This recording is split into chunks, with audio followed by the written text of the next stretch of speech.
प्रिय विद्यार्थियों, पिछली बार जब आपकी क्लास हुई थी तब हमने देतांत का अर्थ और परिभाषा का अध्ययन करने के साथ ही देतांत का जो काल है उस पीरियड की प्रमुख घटनाओं का अध्ययन किया था। इसके साथ ही हमने देतांत के कारण और निर्धारक तत्वों का अध्ययन किया था। और जहाँ तक मैं समझती हूँ बच्चों कि आपको समझ में आ गया होगा कि देतांत क्या है।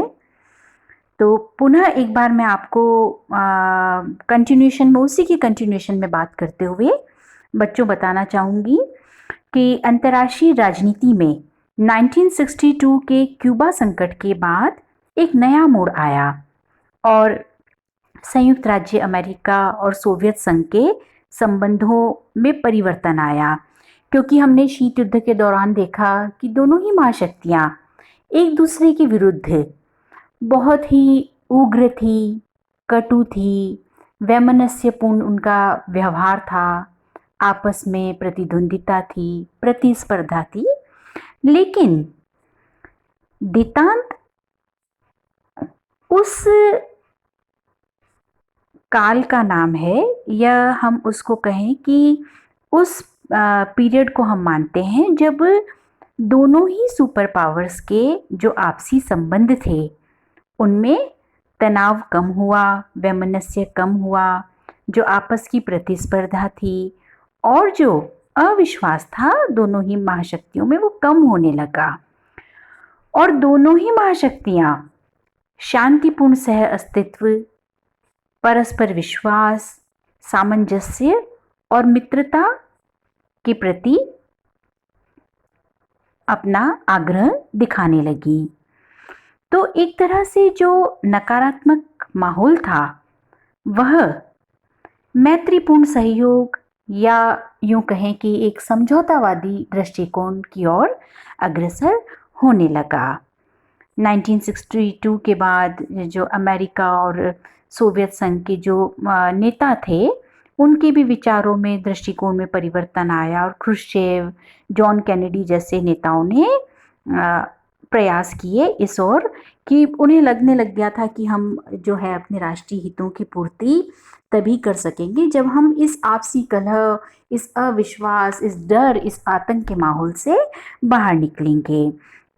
तो ये तो बच्चों एक बैकग्राउंड है जिसको हम अपनी पिछली क्लासेस में हम इस पर बात कर चुके हैं।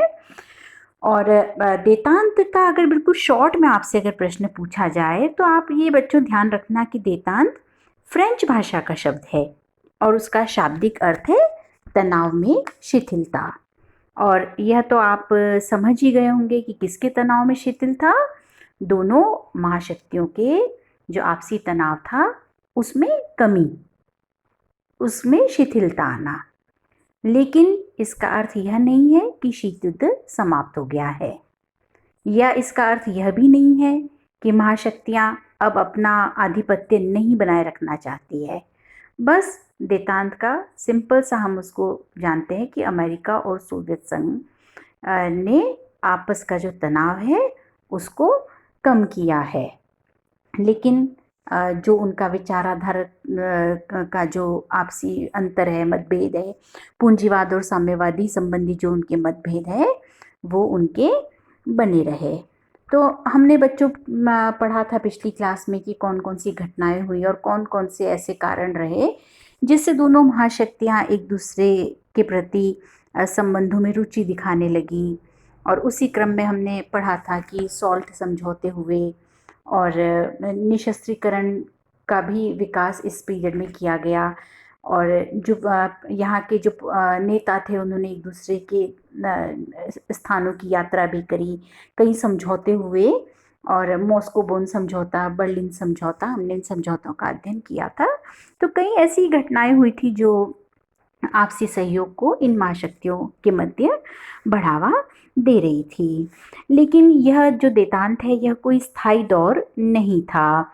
1979 के बाद से देतांत पर संकट के बादल मंडराने लगे।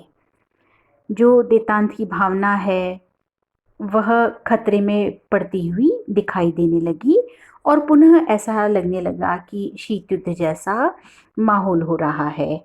नाटो नाटो की स्थापना 1949 में हुई थी। सैनिक संगठन है उसको शक्तिशाली बनाया जाने लगा। आपस में शस्त्रों की होड़ पुनः बढ़ने लगी और कई बार ऐसी स्थिति आई जब दोनों ही महाशक्तियों ने एक दूसरे पे आरोप प्रत्यारोप प्रारंभ कर दिया। 1975 में पुर्तगाल में ऐसी स्थिति आ गई कि सोवियत समर्थित पुर्तगाली कम्युनिस्ट पार्टी कुछ सैनिक अधिकारियों के साथ अपनी मिलीभगत से व्यापक बहुमत वाले समाजवादी दल को दरकिनार कर देश की सत्ता पर कब्जा करने को थी। अमेरिकन्स का कहना था कि यह सब सोवियत संघ के बढ़ावे से हो रहा था। सोवियत संघ पुर्तगाल में कम्युनिस्ट पार्टी को सत्ता में लाकर पुर्तगाल को नाटो से अलग करना चाहता था। तो इस तरह से कई और भी घटनाएं हुई। 1977 के मध्य क्यूबा में सोवियत संघ के सैनिकों की उपस्थिति को लेकर अमेरिका और क्यूबा के बीच गंभीर मतभेद उठे। राष्ट्रपति कार्टर जो थे उन्होंने कैरिबियन में एक टास्क फोर्स तैनात करने की घोषणा करी। उस घोषणा में उन्होंने कहा कि क्यूबा में सोवियत सेनाओं की ठीक ठीक संख्या पता लगाने के लिए क्यूबा पर निगाह रखने की अमेरिकी उपग्रह व्यवस्था को फिर से गठित किया जाएगा। कार्टर की इस घोषणा का प्रभाव ऐसा पड़ा कि पुनः 1962 जैसा ही गंभीर संकट उत्पन्न हो गया। बाद में राष्ट्रपति कार्टर ने अपने विचारों में परिवर्तन लाए वे नरम दृष्टिकोण अपनाया और क्यूबा की स्थिति सामान्य हुई। 1979 में दिसंबर में अफगानिस्तान में क्रांति हुई जिसके फलस्वरूप राष्ट्रपति अमीन का सत्ता पलट हुआ और बबराक करमाल नए अफगान राष्ट्रपति बने। अफगानिस्तान का जो ये सत्ता परिवर्तन हुआ इसमें सोवियत संघ की भूमिका थी और सत्ता पलटने के तुरंत बाद करमाल सरकार ने सोवियत संघ से सैनिक सहायता मांगी। जैसे ही अफगानिस्तान में सोवियत सेना पहुंची राष्ट्रपति कार्टर ने इसका बहुत विरोध किया और ऐसी परिस्थितियां उभर के आई और बहुत उग्र रूप से परिस्थितियों में फिर से उफान आया। अमेरिका ने पाकिस्तान को सोवियत खतरे का मुकाबला करने के लिए 20 करोड़ डॉलर के हथियार देने की घोषणा की। उन्होंने सोवियत संघ को अनाज देने, आधुनिक तकनीकी की जानकारी देने के भी अपने फैसले बदल लिए। तो जो देतांत संबंधों में जो हमने देखा कि आपस में महाशक्तियां एक दूसरे से सहयोग कर रही है, वातावरण में थोड़ी नरमी आ रही है, संबंध जो है जो तनावपूर्ण संबंध है उनमें शिथिलता आ रही है, लेकिन कुछ ये जो घटनाएं हुई इन्होंने अंतर्राष्ट्रीय वातावरण को पुनः बदल दिया। यूरोप में प्रक्षेपास्त्र लगाने के प्रश्न पर सोवियत संघ और अमेरिका अपनी अपनी बात पर अड़े रहे। अस्त्र शस्त्र निर्माण की होड़ बढ़ रही थी दोनों में। वापस पे से एक तरह से प्रतिस्पर्धा का, प्रतियोगिता का जो माहौल था वह बच्चों बढ़ता जा रहा था। तो देतांत की जो मनोवृत्ति थी, देतांत की जो भावना थी, जो हेलसिंकी की भावना थी जिसका हमने अध्ययन किया था, वह संकट में पड़ गई और शस्त्रों की आपस में होड़ाहोड़ी शुरू हो गई। दोनों ही महाशक्तियों के रुख में परिवर्तन आया। तो ये सब जो घटनाएं थी इनका जो अंतर्राष्ट्रीय जो राजनीतिक व्यवस्था थी उस पर महत्वपूर्ण रूप से प्रभाव पड़ा। क्योंकि बच्चों हमने प्रारंभ से देखा कि किस तरह से जब शीत युद्ध शुरू होता है और दोनों जो महाशक्तियां हैं उनके कारण संपूर्ण विश्व दो गुटों में बंट जाता है। और एक तरह से हमने ये भी जाना कि दोनों महाशक्तियों की प्रतिस्पर्धा ने जो विकास के कार्य थे उनकी अनदेखी करी। तो जो देतांत था उसने तनाव को कम किया, शस्त्रीकरण की जो होड़ थी उसको सीमित किया, परमाणु युद्ध के आतंक से मानव जाति को मुक्त किया, संयुक्त राष्ट्र संघ के कार्यों को आसान बनाया। तो पूरी अंतर्राष्ट्रीय राजनीतिक व्यवस्था में बदलाव करने का निश्चित रूप से जो श्रेय है देतांत को जाता है, क्योंकि बहुत उग्र माहौल था, बहुत ही आतंक का माहौल था। उसमें एकदम से जो ये पीरियड था देतांत का, उसमें कमी आई। तो हम देखेंगे कि देतांत ने किस तरह से अंतर्राष्ट्रीय राजनीतिक व्यवस्था को प्रभावित किया। तो पहला पॉइंट तो बच्चों आप नोट करिए, आप समझ सकते हैं कि महाशक्तियों के मध्य सहयोग और मैत्रीपूर्ण संबंधों का विकास हुआ। सेकेंड वर्ल्ड वॉर के बाद जो विश्व राजनीति थी वो गुटों में बढ़ गई थी, और जो देतांत था, देतांत व्यवहार की शुरुआत से महाशक्तियों के मध्य समझौतापूर्ण संबंधों का एक नया उभरता हुआ आचरण दिखाई देता है। कभी निक्सन मॉस्को जाते हैं, तो कभी ब्रेजनेव वॉशिंगटन जाते हैं, कभी किसिंजर ने सोवियत संघ की यात्रा की, कभी ग्रोमिको अमेरिका की यात्रा करते हैं। तो ऐसा नहीं लगा इस समय में कि दोनों गुट एक दूसरे के कट्टर दुश्मन है या कट्टर विरोध में है। यूरोप, पश्चिमी एशिया, दक्षिणी पूर्वी एशिया या दुनिया के अन्य भागों में ये महाशक्तियां टकराने की स्थिति में अब नहीं लग रही थी इस समय। दूसरा जो हम प्रभाव देखते हैं वह है यूरोपीय महाद्वीप अब विभाजित नहीं लगता। 1945 के बाद ऐसा लगा कि यूरोपीय महाद्वीप पश्चिमी यूरोप और पूर्वी यूरोप में विभाजित हो गया। न तो नागरिकों का आदान प्रदान हो रहा था, न व्यापार हो रहा था। जर्मनी और बर्लिन की समस्याओं ने यूरोप का कठोरतापूर्वक विभाजन कर दिया था। लेकिन देतांत संबंधों की शुरुआत के बाद पूर्वी और पश्चिमी यूरोप के देशों में व्यापार बढ़ा, कल्चर का एक्सचेंज हुआ, और ऐसा लगा कि जो यूरोपीय जो कंट्रीज है उनकी एकजुटता बढ़ रही है। तीसरे महायुद्ध के भय से मुक्ति भी एक महत्वपूर्ण प्रभाव था। 50 से 60 के दशक में दोनों महाशक्तियों की शस्त्र प्रतिस्पर्धा देखकर लग रहा था कि तीसरा महायुद्ध कभी भी हो सकता है।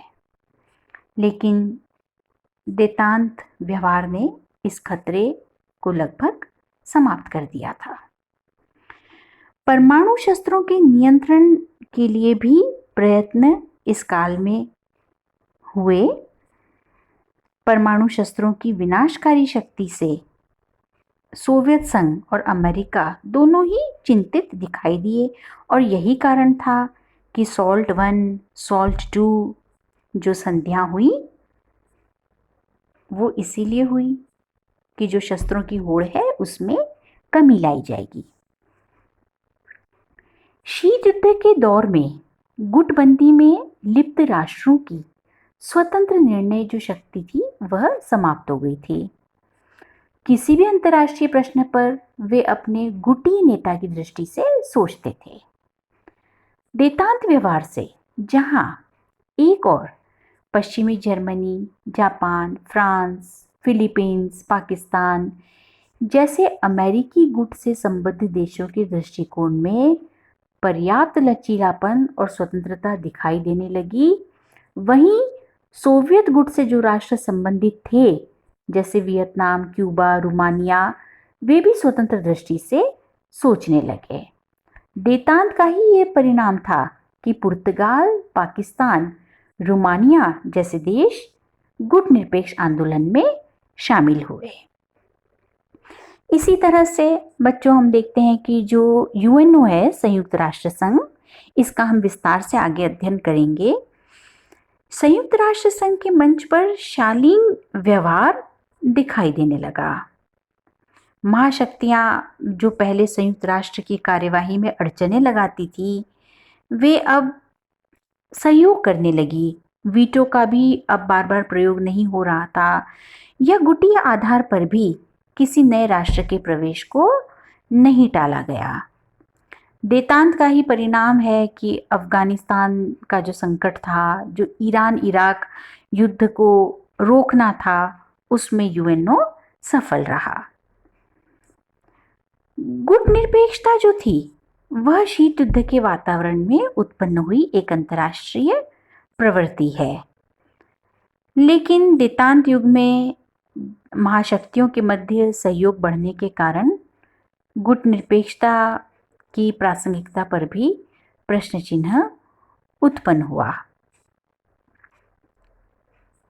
लेकिन गुटनिरपेक्षता की प्रासंगिकता एक महत्वपूर्ण यह विषय है और उसकी प्रासंगिकता के हम कई और अन्य कारण भी मानते हैं, जिसका हम आगामी जो अपने चैप्टर्स है में उनको हम स्टडी करेंगे। देतांत जो है वो यथास्थितिवाद की समर्थक धारणा है। देतांत धारणा अंतर्राष्ट्रीय राजनीतिक व्यवस्था के स्थायित्व और उसके बने रहने पर बल देता है। रूस और अमेरिका का हित इसी में था कि उन्होंने वर्तमान यथास्थिति को बनाए रखने के लिए आपस में समझौता कर लिया। तो इसका अर्थ कई विद्वानों द्वारा यही लगाया गया कि जो देतांत है वह यथास्थिति का समर्थन करता है। देतांत का ही प्रभाव था कि अमेरिका और सोवियत गुट के राष्ट्र एक दूसरे के प्रति सभ्य राष्ट्रों की तरह व्यवहार करने लगे और पारस्परिक सद्व्यवहार का आचरण करने लगे। दोनों ही महाशक्तियों से जुड़े राष्ट्रों के मध्य व्यापार, संचार, विज्ञान, तकनीकी, आवागमन के क्षेत्रों में सहयोग होने लगा, एक दूसरे को तकनीकी सहयोग प्रदान करने लगे। यह सब देतांत का ही परिणाम था।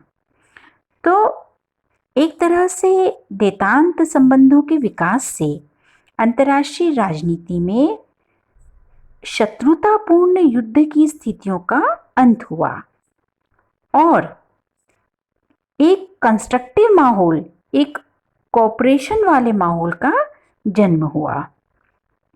देतांत की जो उभरती हुई प्रवृत्तियां थी उससे ऐसा महसूस हुआ कि जो सुपर पावर्स हैं, वहाँ के जो नागरिक हैं, वो अब शांति से अपना जीवन बिता सकेंगे, ऐसी आशा अभिव्यक्त की गई और शस्त्रीकरण जो एक बहुत बड़ी समस्या थी उस पर रोक लगी और जो अणु शक्ति का निर्माण, जो आणविक युद्ध का जो भय था, उसमें कमी आई। तो दोनों ही महाशक्तियों के प्रति जो आपस में व्यवहार था दोनों महाशक्तियों का एक दूसरे के प्रति बदला और देतांत के ही कारण शीत युद्ध का जो उग्र वातावरण था उसमें शिथिलता आई। तो यह तो था बच्चों देतांत, जिसका हम विस्तार से अध्ययन कर चुके हैं। थैंक यू बच्चों।